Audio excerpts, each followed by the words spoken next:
If you've ever been in any of our offices, chances are you're familiar with this particular chart. It's an index chart that goes all the way back to the 1920s. It has market returns, large companies, small companies, inflation, treasury bills, and bonds, and just about anything you could possibly want on it. But I want to focus you on something right here that I think is sometimes overlooked in the investing process, and that's just how markets move.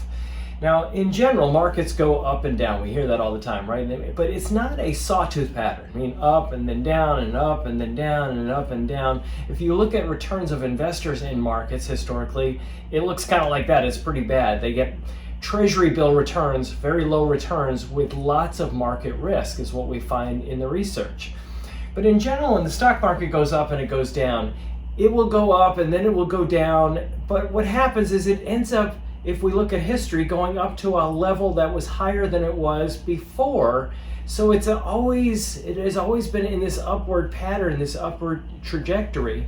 And all we have to do is participate in it and make sure that we're there when it happens. Unfortunately, what happens many times is when you have market downturns, people get scared and then they jump out. And then, of course, when the market goes up, they try to jump back in again, hence the reason that the returns are so low. But I want to point out something that quite often kind of just gets to me, and is that investment firms will often sponsor the market news, and here's what the Dow is doing, here's what the S&P 500 is doing, here's what the NASDAQ is doing. And what happens, that focuses people on all the wrong things, on what the market's doing right now. Now, the only time that that's going to be helpful, what the market's doing at this point in time, is if you are selling everything that you've got. And the reality of it is that's pretty rarely the case unless you have this huge emergency where you need all your money back. Now, that getting you to focus on that is a big thing in the investment industry because that's how they make money. Transactions. If they can get you to buy and sell, that's how they make money. So focusing you on what the market's doing today is very, very counterproductive.